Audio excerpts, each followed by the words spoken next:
Bom dia, boa tarde, boa noite. Aqui é a Camila Abdo do Vista Pátria. Hoje eu estou com o Thiago Maia. Eu vou ler o que ele é, porque ele é um monte de coisa. Então vamos lá. Ele é físico, engenheiro de petróleo, doutor em física nuclear e astrofísica e trabalha no setor privado com projetos e pesquisa. Thiago, muito obrigada por aceitar falar com o Vista Pátria.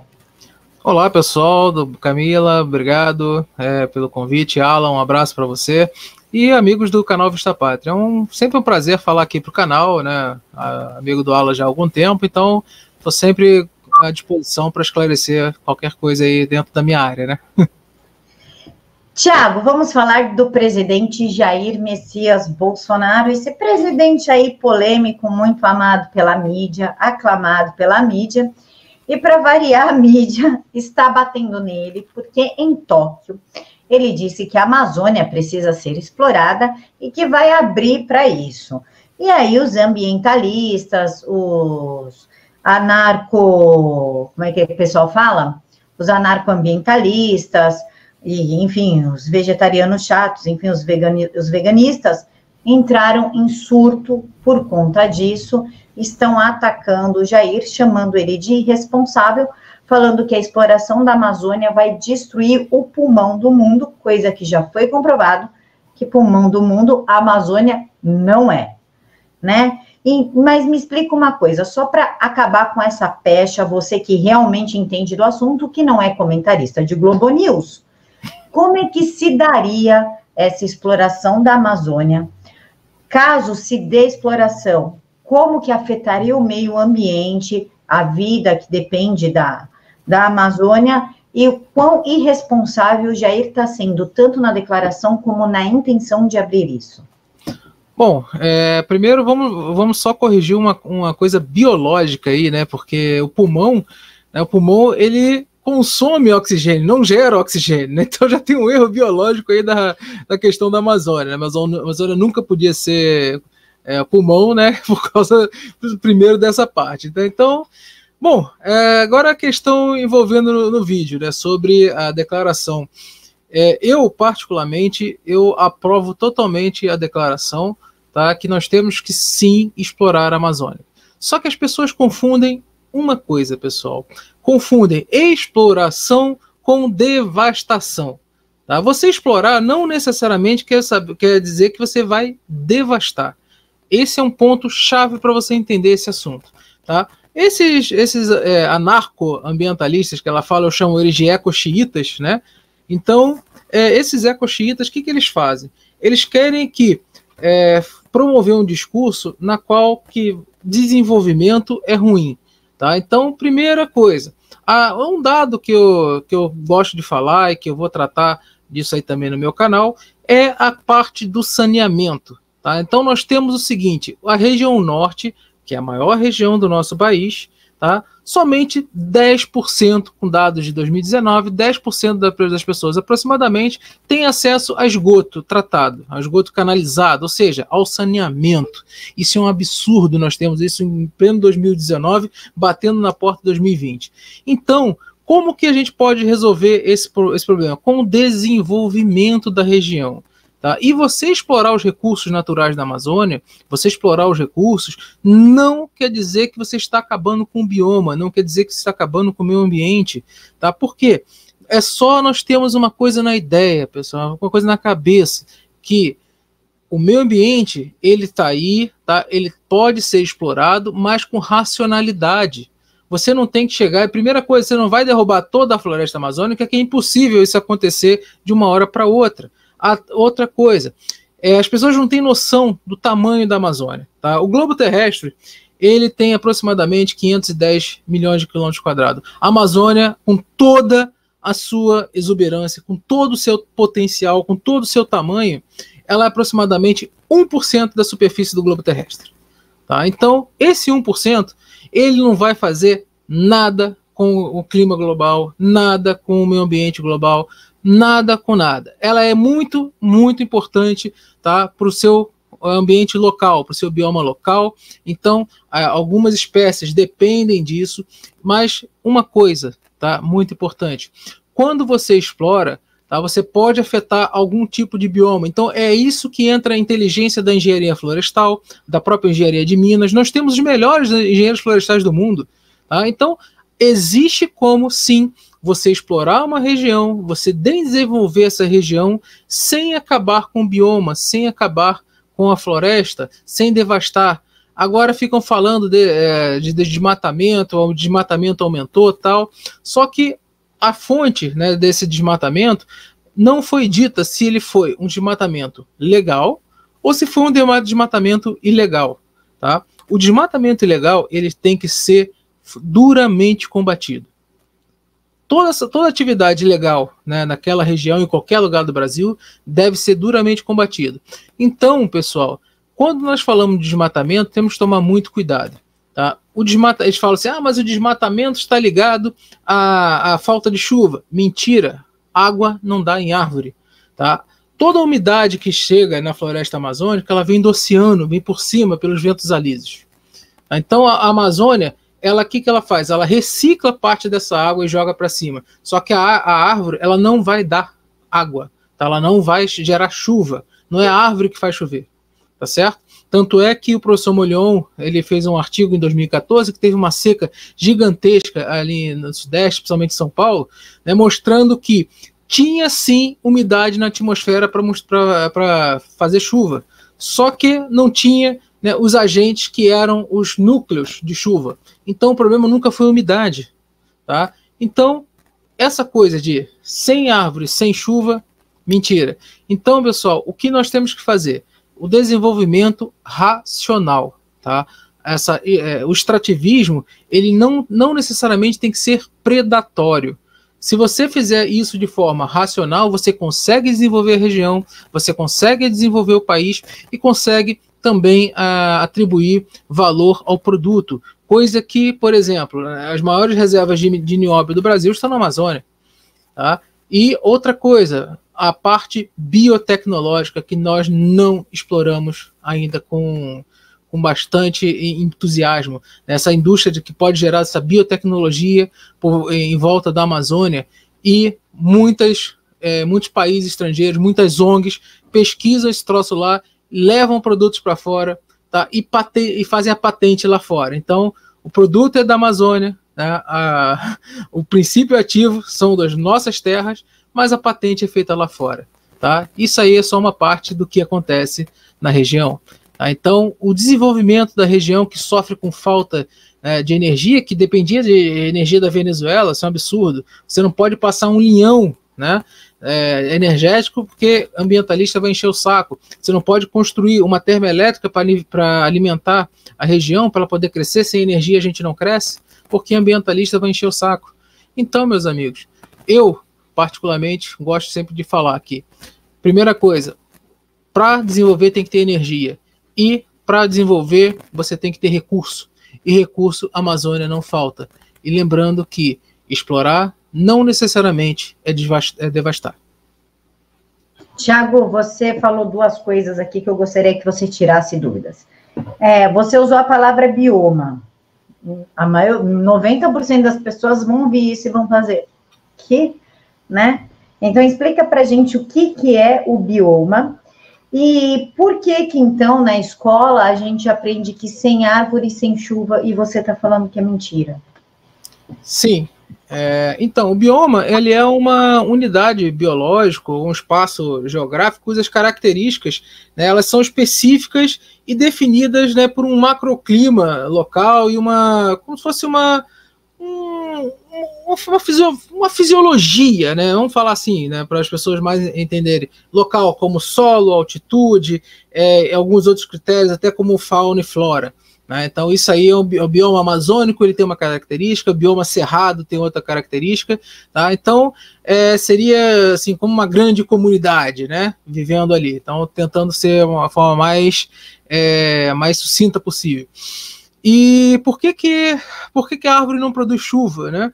Porque primeiro, eles falam que árvores amazônicas, né, eles têm aquela evapotranspiração, são 1.000 litros de água, né, 1.000 litros de água por dia, se eu não me engano, se eu me recordo. Mas você tem o seguinte, pessoal, pensa numa coisa, tá? Se a árvore ela desse chuva, não teríamos período seco na Amazônia, onde é justamente agosto, setembro, até o meiozinho de outubro, podendo se estender, que são os períodos das queimadas, dos incêndios florestais, né? E aconteceu esse ano, acontece todo ano isso, tá? Agosto, setembro, incêndio naquela região que beira entre o bioma Amazônia e o Cerrado. Então tem aqui como se fosse ali Pará, Tocantins, tal, desce Amazônia, Roraima, Amazônia, Roraima, então, e vai até Bolívia, vai embora, né? Então tem essa questão. A árvore, ela não produz chuva, tá? A maior parte da umidade, que quase toda a sua totalidade, que entra, né, para a região, ela vem do Oceano Atlântico, lá em cima, entrando, né, com forma de nuvens, ela precipita na Amazônia, tem condições para isso, tem os Andes que acabam impedindo a passagem dessa umidade para ela que se perca, então essa umidade ela canaliza e vai para o Sudeste, tá? Então passa ali às vezes pelo Centro-Oeste, tal, e vai emborcar lá no Sudeste. Tem horas que essa dinâmica ela é mais intensa, e tem horas que essa dinâmica é menos intensa. Então, o que acontece? Se a Amazônia fosse produtora de água, como eles falam, não teríamos esse período seco. Ou será que eles gostam de falar essa bomba d'água que são as árvores, ela quebram nesse período? Tem que trocar o mancal da bomba, vocês têm que trocar o rolamento da bomba? Então não, tá? Por quê? Porque justamente não produz chuva. A umidade continua, ela entra, às vezes entra menos, às vezes entra mais, são as variabilidades normais, né, do clima local. Tiago, muito obrigada por ter esclarecido essa matéria para a gente. Realmente a gente estava com dúvidas aqui no Vista Pátria sobre essa decisão do Jair, porque o que a gente cresce ouvindo? A Amazônia é o pulmão do mundo, se mexer na Amazônia acaba a humanidade, vai acabar com toda a forma de vida lá dentro, e realmente preocupa quando a gente vê esse tipo de iniciativa. Então, muito obrigada por falar com o Vista Pátria. E eu gostaria que você fizesse as suas considerações finais, se baseando ainda em tudo que você explicou e na matéria. Ok. Bom, agradeço ao canal Vista Pátria mais uma vez pela oportunidade. E, pessoal, fiquem tranquilos, tá? Primeira coisa, quando falam em Amazônia, quando falam justamente dessa parte de exploração, de você querer coletar recursos naturais, sempre vão falar da parte de clima, emissão de CO2, sempre vão entrar essa questão, e um pouco mais à frente vão falar assim, a questão indigenista, né? Então, mas isso aí seria uma outra pauta muito maior que daria muito para falar. Mas, quando nós falamos, né, de explorar, repito, não quer dizer devastar, tá? Explorar não necessariamente quer dizer acabar com esse local. A Amazônia, ela tem aproximadamente 400 bilhões de árvores, tá? 400 bilhões de árvores. A Amazônia tem períodos que tem tornados ali, tá? Muitas pessoas não sabem. Às vezes eles se formam ali sobre o rio, né? Aí você tem outro nome, tromba d'água, tal. Depois eles viram tornados e eles devastam. Um tornado pode devastar 500 mil de árvores assim, né? Em questão de tempo. Tá? Existe um efeito dominó, derruba uma, ela vai derrubando, e o tornado derruba 500 mil de árvores, assim, né? E então isso acontece, é a variabilidade normal, árvore grande. A Amazônia não é o pulmão do mundo, como eu expliquei, o pulmão não exala oxigênio, ele consome oxigênio. As árvores da Amazônia, elas consomem oxigênio, muito oxigênio, tá? Elas consomem CO2, tá? Mas não como esse sumidouro de carbono, como eles falam, que já são árvores maduras, tá? A questão é que, por essa questão climática, por essa questão, né, de aquecimento global que eles falam atribuído ao homem, que essa mentira, essa falácia, qualquer coisa que fale em derrubar árvore e falar de Amazônia, eles vão tocar nesse assunto, mas na verdade eles estão querendo mesmo impedir o desenvolvimento do nosso país, tá? Lembrando que o nosso Sol está entrando num grande mínimo solar que vai durar até meados ou um pouco mais para frente, 2050, 2060, por aí, tá? Desse nosso século. Então nós teremos uma baixa atividade solar, tá? Que só foi comparada eu estou acompanhando sempre, faço vídeos disso aí no meu canal, explicando essa variabilidade solar. que isso pode levar a Terra não ao aquecimento, a um resfriamento, e ninguém fala disso, ninguém está preparado para isso. Ok? Obrigado mais uma vez, canal Vista Pátria. Peraí, volta aqui, Thiago, rapidinho. Oi. Como assim, tipo, o Sol vai morrer, é isso? Não, o Sol não vai morrer, pelo menos não nos próximos 4,5 bilhões de anos, 5 bilhões de anos. Tá? Podem ficar tranquilos. Eu espero viver até lá, né? Gostaria de ver, mas infelizmente não vou. Essa baixa solar, o que significa isso?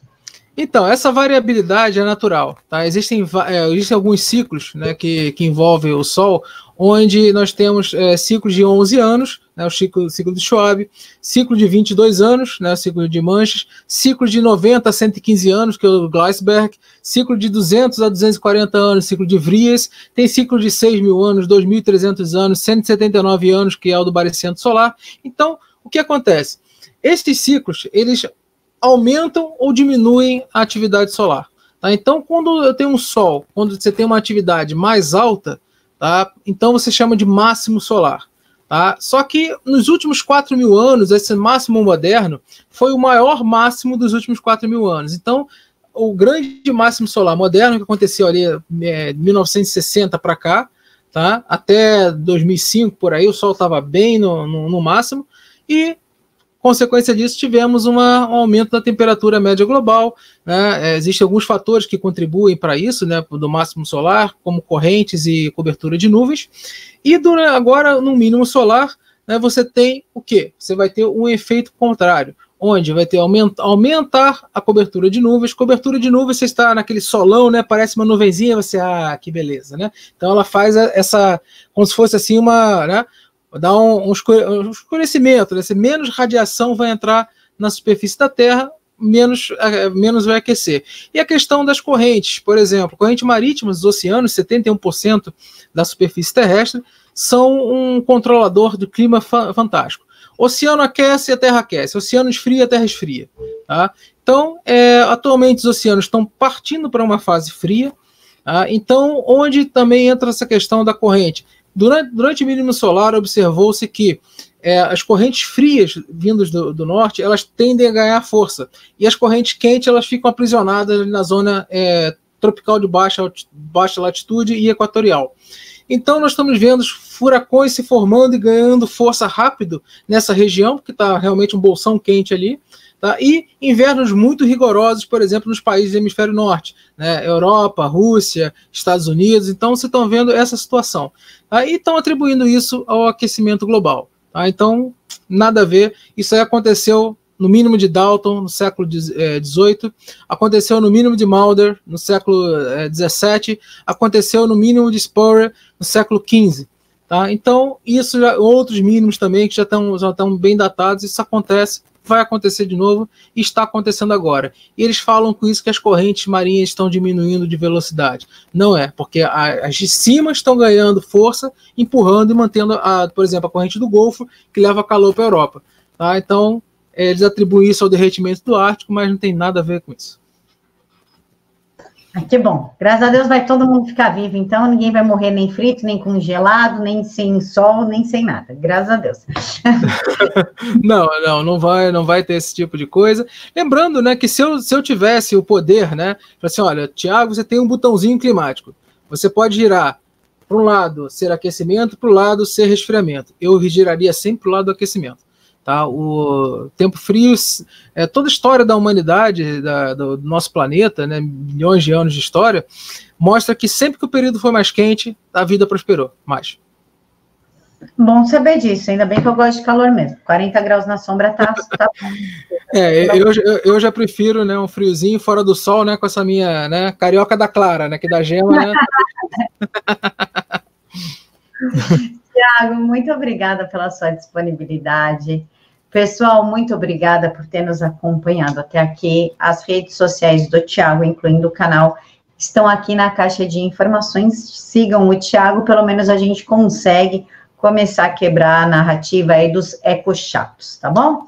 O canal tem apoia-se, então o link também está aqui na caixa de informação. Se você puder apoiar, a gente agradece. Fiquem todos com Deus e até mais.